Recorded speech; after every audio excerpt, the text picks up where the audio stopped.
이 시간 우리에게 주신 말씀은 고린도전서 1장 10절부터 17절입니다.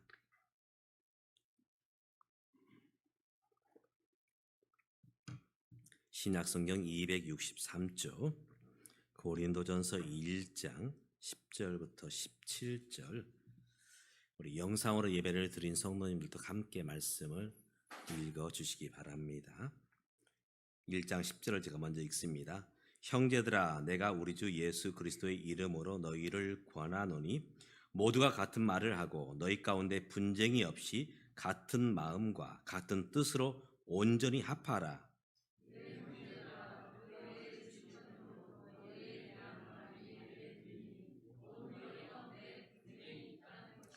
내가 이것을 말하거니와 너희가 각각 이르되 나는 바울에게, 나는 아볼로에게, 나는 게바에게, 나는 그리스도에게 속한 자라 한다는 것이니,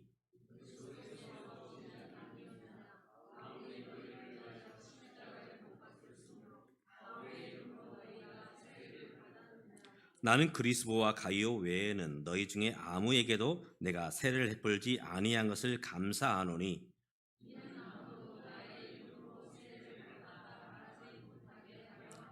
내가 또한 스데바나 집 사람에게 세를 베풀었고 그 외에는 다른 누구에게 세를 베풀었는지 알지 못하노라. 그리스도께서 나를 보내심은 세례를 베풀게 하려 하심이 아니요 오직 복음을 전하게 하려 하심이로되, 말의 지혜로 하지 아니함은 그리스도의 십자가가 헛되지 않게 하려 함이라. 아멘. 지금 우리 주위에 일어나는 여러 가지 일들을 볼 때에 참 마음이 답답해 옵니다. 정치권은 정치권대로, 사회는 사회대로 다 마음들이 나뉘어지고 있습니다. 정치권은 여당에서는 대통령 측근이냐, 윤핵관이냐, 아니면 측근에서 좀 멀리 떨어진 비윤핵관이냐, 또 야당에서는 전에 있던 문재인 대통령, 그래서 비문계냐 친문계냐, 또 이재명 대표를 향해서 이제 반이명계냐 아니면 친이명계냐 하면서 이제 서로 끼리끼리 모여서 이제 서로 물고 뜯고 싸우는 양상입니다. 뿐만 아니라 학교는 학교대로 학부모의 권리를 찾아야 된다. 아니다. 학생의 권리를 찾아야 된다. 아니다. 교사의 권리를 찾아야 된다. 하면서 저마다 자기 목소리를 내고 있지요. 사실 이것은 오늘 이 시대의 모습만은 아닙니다. 많은 분들이 이 뿌리를 어디서 찾고 있느냐? 바로 역사적으로 조선시대 때에 우리나라를 힘들게 했던 그런 당파의 그런 이제 모습들, 여기에서 찾고 있지요. 그래서 조선시대 때는 이제 당파에 따라서 어느 당이 집권하느냐에 따라서 같은 이시성이지만 그 이시성 안에서도 이 왕이 계승자가 바뀌기도 합니다. 누가 왕권을 누가 이제 그 집권당이 되느냐에 따라서. 그래서 이 조선에 보면 크게 네 가지 당파가 있었지요. 원래는 두 개의 당파였습니다. 그래서 이 한양 도성을 이제 기준으로 놓고 볼 때 동쪽에 있는 사람들, 이 사람들 동인이다. 그리고 서쪽에 있는 이제 정치하는 분들을 향해서 서인이다. 처음에는 두 진영이었죠. 동진영, 서진영. 근데 이 두 개의 진영이 네 개로 나뉘어집니다. 동쪽 진영에서는 보수적인 색깔을 가지고 있는 노론, 아마 들어보셨을 거예요. 또 개혁적인 성향을 가지고 있는 소론, 그리고 또 이제 함께 서인 안에서도 이제 배타적인 성격을 가지신 이제 북인, 그리고 개방적인 성격을 가지신 남인. 우리나라 이 조선이 사실 가장 힘들었던 시기가 언제냐? 바로 외적의 침입이죠. 외구의 침입, 외세의 침입. 그래서 임진왜란 가운데 사실 힘들었고, 또 함께 병자호란 가운데서 힘들었습니다. 그런데 이때 당파 싸움이 가장 심했습니다. 이때에 이것은 나라만의 모습은 아닐 것입니다. 가정도 그렇습니다. 아버지와 어머니가 싸우면 누가 힘들까요? 보나마나 자식들이 힘들어요. 자식들이. 이건 교회도 마찬가지입니다. 교회에서 분쟁과 갈등이 생기면 누가 힘드느냐? 물론 당사자도 힘들겠지만 사실은 이제 정말 신실한 마음으로 주님을 따르고자 하는 사람들이 힘듭니다. 애매한 분들이 많이 힘들어하고 시험에 드는 모습들이 있지요. 이런 의미에서 저와 여러분의 가정이 또 우리 주 안의 행복한교회가 주 안에서 화목할 수 있기를 주님의 이름으로 축복합니다. 아멘. 그런데 우리 사람은 죄성이 있습니다. 죄성. 이 죄성이 있어서 늘 어떤 모습으로 가고자 하느냐? 내 주장이 이제 관철돼야 된다. 내 주장이, 내 생각이. 그러면서 분열과 분쟁, 다툼과 갈등의 상황으로 가는 것이 우리 인생의 모습이에요. 오늘 우리 함께 고린도전서 말씀을 읽었는데요. 바로 고린도 교회가 이런 다툼과 갈등 상황 가운데 놓이게 됩니다. 당시 고린도란 도시는 이 그리스의 여러 도시들이 있었는데 아테네와 함께 가장 도시로서 빨리 성장한 도시 중에 하나가 고린도입니다. 철학, 문화, 건설, 예술, 바로 이렇게 앞서가는 도시가 고린도였어요. 이 고린도에는 이제 그 스승들, 가르침을 하는 스승들 중심으로 이제 그 어떤 어떤 학교가 발달이 됩니다. 그래서 어떤 스승을 모시고 있느냐? 소크라테스를 우리는 중심으로 모인다. 소크라테스 학파. 아니다, 우리는 플라톤을 중심으로 해서 스승을 모시고 있다면 플라톤 학파. 해서 약 50여 개 이런 학문적인 어떤 그런 이제 추구하는 집단들이 생겨납니다. 그런데 이런 모습들이 교회로 들어옵니다. 교회에서도 저마다 생각이 다르고 주장들이 다르게 나타나지요. 결국 교회도 분열과 갈등의 모습으로 서게 됩니다. 그래서 4개 이제 어떤 그런 그룹들이 생기죠. 4개의 그룹들.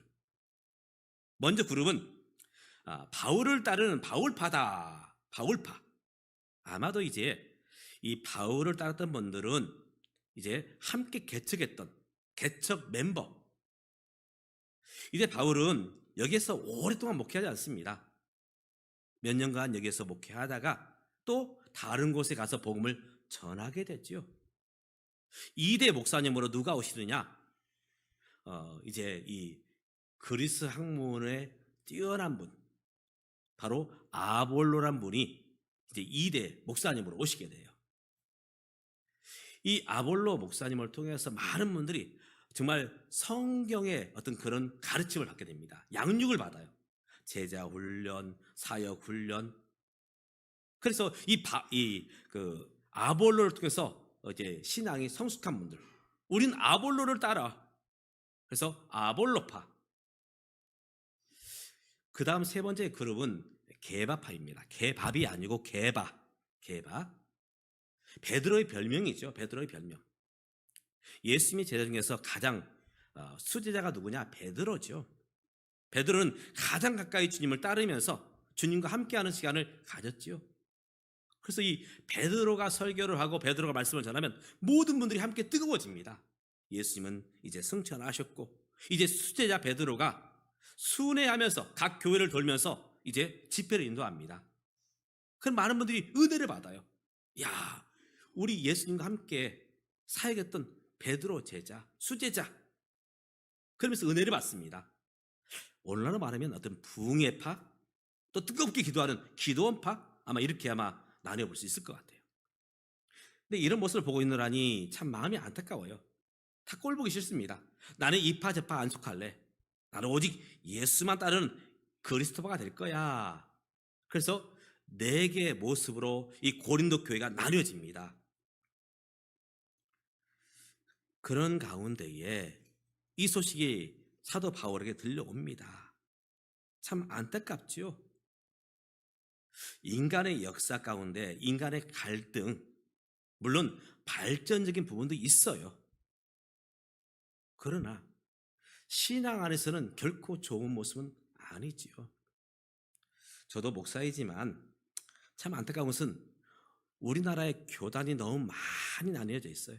대한예수교 장로회, 이제 이 교단만 해도 100여 개가 넘어요. 누가 나눴습니까? 하나님이 나누셨습니까? 아니에요. 원래 신앙은 한 뿌리였죠. 그런데 인간의 어떤 고집스러움이, 인간의 죄악성들이 바로 교단을 나누고 사람을 나누고 끼리끼리 이런 모습을 만들고 말았지요.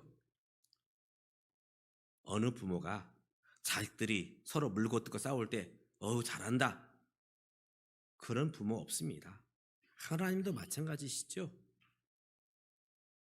바울은 오늘 말씀을 통해서 특별히 10절 말씀 우리가 정말 유념해서 우리의 마음속에 새겨야 되는데, 우리 같이 한번 읽어볼까요? 10절 말씀 우리 같이 읽습니다. 시작. 형제들아, 내가 우리 주 예수 그리스도의 이름으로 너희를 권하노니 모두가 같은 말을 하고 너희 가운데 분쟁이 없이 같은 마음과 같은 뜻으로 온전히 합하라.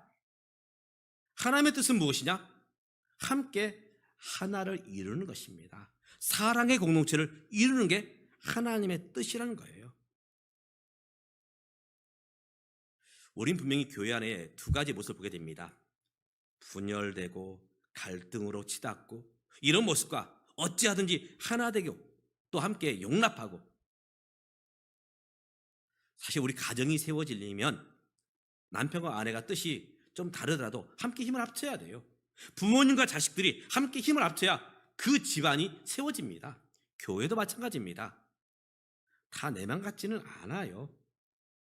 여러분, 한 입을 덮고 있는 내 남편 다 내 마음에 드시던가요? 저는 마음에 들 것 같은데 상대방 그렇게 생각 안 할 수 있어요. 반대도 마찬가지죠. 남편 또한 아내를 볼 때 늘 사랑스럽고 이쁠까? 특별히 내 배로 낳은 내 새끼들, 자식들 다 우리 부모님 마음에 드시죠? 예, 저도 우리 아이들이 있지만 솔직히 안 그럴 때도 있어요. 안 그럴 때도. 어떤 때는 속상해서 저것이 내 배로 낳은 내 새끼가 맞는가? 며칠 전에 한 목사님과 식사를 하게 됐어요. 이제 그분은 저 교단은 다르지만 어, 가깝게 지냅니다. 왜냐하면 나이가 같기 때문에. 그런데 함께 식사하면서 이제 여러 가지 모습을 보잖아요. 서로 가지고 음식을 먹으면서 좀 흘려요. 아니, 벌써부터 그렇습니다. 음식을 먹으면서 젓가락질 하다가 숟가락 밥을 떠넣다가 음식들을 흘려요. 그러면서 이 목사님이 하신다는 말씀이 아들하고 밥 먹기 힘들대요. 왜냐 물어봤더니 이제 아들하고 밥을 먹는데, 저희 아들 없죠? 예, 벌써 출근했네요. 밥을 먹는데 아들이 아빠한테 그런대요. 아빠, 왜 이렇게 밥 먹으면서 흘려? 자꾸 핀잔을 준대요. 이 아버지 목사님이 주눅이 들어가지고 이제 밥을 먹으면서도 숟가락을 터시는 거예요. 다른 사람은 몰라도 이 아들, 우리가 자식을 키워보지만 자식들이 커갈 때 사실은 부모는 약해집니다. 근데 또 아들이 또 이렇게 얘기합니다. 아빠, 밥 먹으면서 왜 쩝쩝거려? 저도 그 얘기를 들어보니까 나도 그럴 수 있겠구나. 그러면서 이제 아들이 마지막 일방적인 선언을 하고 자기 방으로 들어갑니다. 나 이제 더 이상 아빠 밥 안 먹을래. 방으로 들어가 버렸어요. 사실 내 배로 나왔지만 다 부모님 마음에 들던가요? 또 입장 바꿔 생각해서 또 우리 자녀들이 나를 낳아주신 부모님이고 사랑을 길러주신 부모님이지만 다 내 마음에 드는 부모님이실까요? 그렇지 않다는 것입니다. 가족이어도 피부치여도 가정을 이루기 위해서는 함께 노력해야 됩니다. 여러분, 사랑이 무엇입니까? 단순히 좋아하는 감정? 사실 감정은 껍데기에 불과합니다. 시작점에 불과해요. 가정을 세우기 위해서는 눈물이, 아픔이, 여러 가지 힘듦이 있죠. 그 속에서 견뎌내면서 가족을 세워나가는 것입니다. 하물며 교회는 어떨까요? 솔직히 우리가 피가 섞였습니까? 아니에요. 남남이었지만 우리가 예수 그리스도를 믿고 우리가 한 공동체를 이루어가는 것입니다. 그렇다면 더더욱 우리가 이 안에서 우리가 어떻게 나가야 될까? 오늘 말씀은 세 가지를 우리에게 권면하고 있습니다. 먼저는 같은 말을 하라. 한번 따라서 해볼까요? 같은 말을 해라. 그렇습니다. 같은 말을 하라는 것입니다. 이 땅에 무서운 것 중에 하나가 불이죠. 불. 그래서 늘 불조심. 제가 국민학교 다닐 때에 그런 표어들을 많이 붙여놨어요. 자네껴나 불조심. 그래서 늘 이 화기, 불을 다룰 때 조심해서 불을 다뤘습니다. 그런데 불보다 더 무서운 것이 있습니다. 무엇일까요? 말이에요. 말 한마디로 천냥 빚도 갚아낼 수 있지만 말 때문에 평생 원수가 되기도 합니다.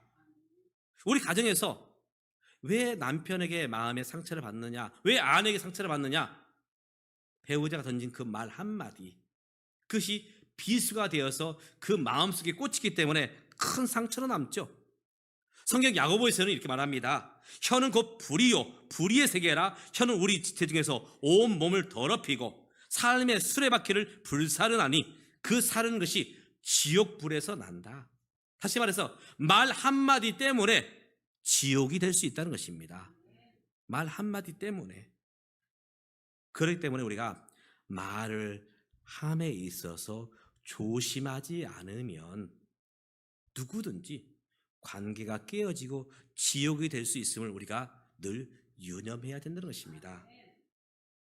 나는 아버지야, 어머니야, 나는 어른이야, 나는 선생님이야, 나는 대통령이야, 어쩌면 나는 목사님이야. 그렇기 때문에 내 마음대로 말해도 돼? 아닙니다. 어른일수록, 나이가 먹을수록 사실 말 조심해야 되고, 또 반대로 우리 어린 사람들도, 자녀들도, 성도들도 말 조심해야 됩니다. 서로가 말 조심해야 함께 공동체가 세워져 가는 것이죠. 그렇기 때문에 우리가 말을 할 때에 생각하면서 말해야 됩니다. 무조건 한마디 뱉어버리면 그것이 부메랑이 되어서 내게 바뀌어요. 혹시 용서하고 들으십시오. 이것은 우자 관역입니다. 우자 관역에 또 목숨 거는 분들이 있어요. 삼척의 고향인 분들 혹시 없으시죠? 삼척. 예, 그 삼척을 말하는 게 아니고 교회에서는 삼척을 조심하래요. 첫 번째 척은 아는 척.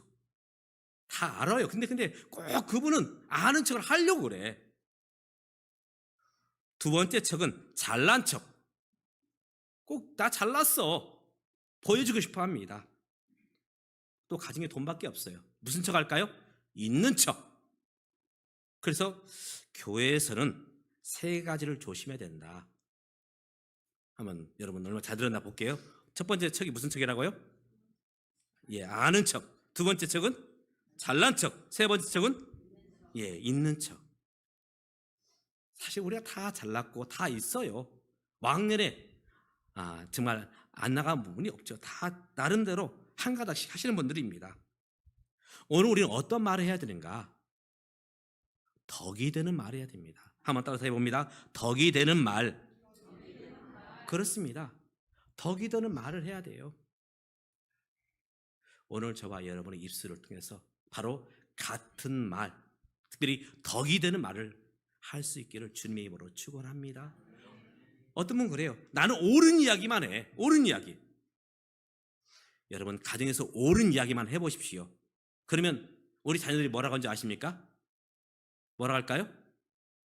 예, 우리 자녀들이 듣기 싫어해요. 또 잔소리야, 꼰대야. 교회도 마찬가지입니다.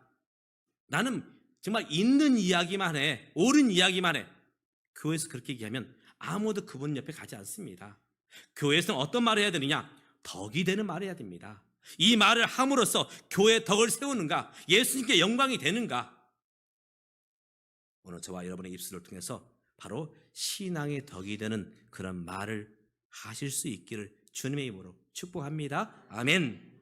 두 번째는 같은 마음을 품으라 말합니다. 한번 따라서 해봅니다. 같은 마음을 품자. 그렇습니다. 말에 창고가 있어요. 말을 이제 꺼내는 창고가 있는데 그 창고가 어디냐? 마음이에요. 마음속에 있는 것이 이제 입술을 통해서 나오는 것입니다. 무심결에 한 말, 사실 마음에서 나오는 거예요. 제가 상담을 공부할 때에 상담을 함에 있어서 그분이 하는 말도 유심히 듣지만 그분의 행동, 눈동자, 그의 손과 발, 모든 자세를 봅니다. 특별히 무심결에 내뱉은 말, 우리가 취중진담이라고 합니다. 취중진담. 무심결에 나온 게 아니에요. 그 속에 있는 것들이, 그 마음속에 있는 것들이 말로서 표현되는 것이죠. 사실 우리가 같은 마음을 품을 수 있을까? 나와 너가 다른데 우린 보통 이렇게 얘기합니다. 나한테 맞춰. 나는 여당이야, 집권당이야. 야당이 맞춰야지. 야당은 뭐라고 합니까? 아니야. 여당이 너희가 야당한테 맞춰야지. 선생님은 학생들한테 야 너희가 나한테 맞춰야지. 또 학생들은 선생님이 우리한테 맞춰줘야지요. 가정에서는 야 너희는 자녀들이잖아. 나한테 맞춰야지. 서로가 요구만 한다면, 내 입장만 주장한다면 사실 같은 마음으로 통일되기가 어렵습니다. 우리가 이제 산수 문제를 풀 때에 분수라는 그 수학 문제가 있어요. 그러면 이 문제를 풀기 위해서는 밑에 있는 것이 숫자가 분모, 위에 있는 숫자가 분자입니다. 이 문제를 풀려면 분모를 통일시켜야 됩니다. 공통적인 분모를 만들어내야 돼요. 오늘 저와 여러분의 마음이 분명히 같아요, 달라요? 달라요. 남편과 아내의 마음이 같아요, 달라요? 달라요. 그때 우린 같은 공통 분모를 가져야 됩니다. 사도 바울은 이렇게 말씀합니다. 너희 안에 누구의 마음을 품으라고요? 예수 그리스도의 마음. 내 마음만 주장하면, 내 생각만 우리가 고집하면 절대로 우리는 하나 될 수 없습니다. 공통 분모인 바로 예수의 마음으로 같아져야 됩니다. 그래야 우리가 한 가족이 되고 한 공동체를 이루어가게 되는 것이죠. 오늘 예수님은 너희 안에 바로 예수의 마음을 품으라. 그럼 우리가 같은 말을 할 수 있다는 것이죠. 저와 여러분이 예수의 마음으로 말할 수 있기를 주님의 이름으로 축복합니다. 아멘. 마지막으로 같은 뜻을 가져야 된다. 한번 따라서 봅니다. 같은 뜻을 갖자. 이것은 사명입니다. 사명, 목표. 오늘 교회가 존재하는 목적이 무엇입니까? 왜 하나님은 우리를 당신의 백성으로 부르셨을까요? 예수님 우리를 왜 당신의 제자로 삼으셨을까요? 딱 한 가지 사명입니다. 복음 증거하기 위해서. 오늘 바울은 이제 우리 읽지 않았지만 이렇게 말씀하고 있습니다. 십자가의 도가 멸망하는 자들에게는 미련한 것이요 구원을 받는 우리에게는 하나님의 능력이라. 예수님은 이 땅에 오신 목적은 바로 하나님 나라 세우기 위함이었죠. 바울이 고백합니다. 내가 너에게 세례를 주기 위해서 세워진 게 아니다. 바로 복음 전하기 위해서, 십자가의 도를 증거하기 위해서 나를 이곳에 세워주셨고 아볼로를 세워주셨다. 우리의 궁극적인 목적, 교회의 목적, 저와 여러분이 존재하는 목적은 바로 하나님 나라를 위해서. 사실 우리가 교회를 섬기다 보면 약한 모습이 있을까요, 없을까요? 있어요. 큰 교회는 없을까요? 큰 교회는 건물도 있고 시스템도 있고 다 완벽해. 아니에요. 큰 교회는 큰 교회대로 약한 부분이 있어요. 작은 교회는 작은 교회대로 약한 부분이 있습니다. 그런데 내 눈에 그게 보여요.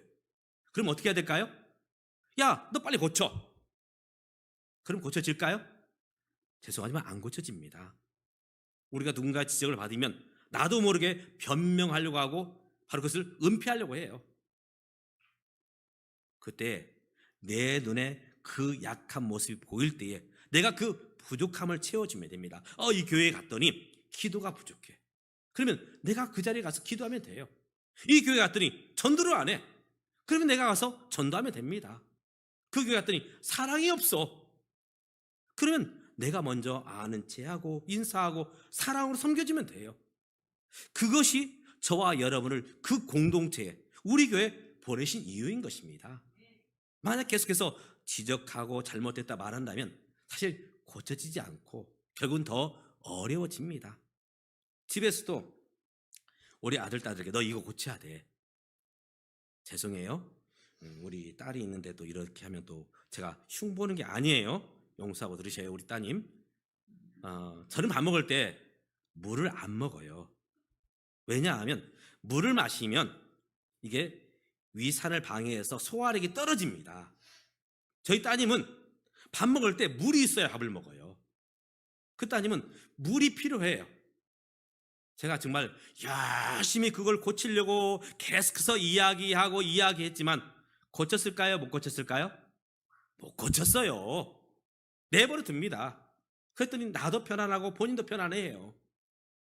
여러분, 상대방을 고치려고 하지 말고 있는 그대로 받아주시기 바랍니다.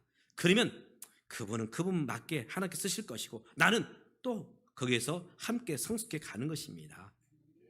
사랑하는 믿음의 가족 여러분, 오늘 우리 교회가 세워져 감에 있어서 바로 고린도 교회에 주셨던 고린도전서 1장 10절부터 17절, 우리가 같은 말, 덕이 되는 말을 하고 같은 마음, 예수의 마음을 품고 같은 뜻, 바로 하나님 나라를 위해서 우리가 함께 이 교회 공동체를 아름답게 세워나가는 저와 여러분 되시기를 주님의 이름으로 축복합니다. 기도하겠습니다. 하나님, 우리의 죄성 때문에 나도 모르게 상대방을 나에게 맞추려고 얼마나 애썼던가. 그러면 생긴 것이 갈등이었고 다툼이었고 아픔이었습니다. 하나님, 결국 이것이 또 내게 부메랑이 되어서 내 가슴에 꽂힙니다.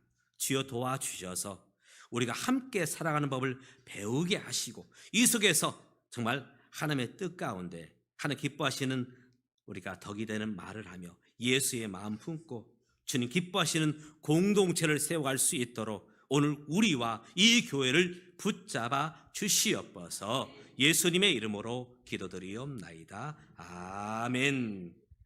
주신 말씀 생각하시면서 찬송가 400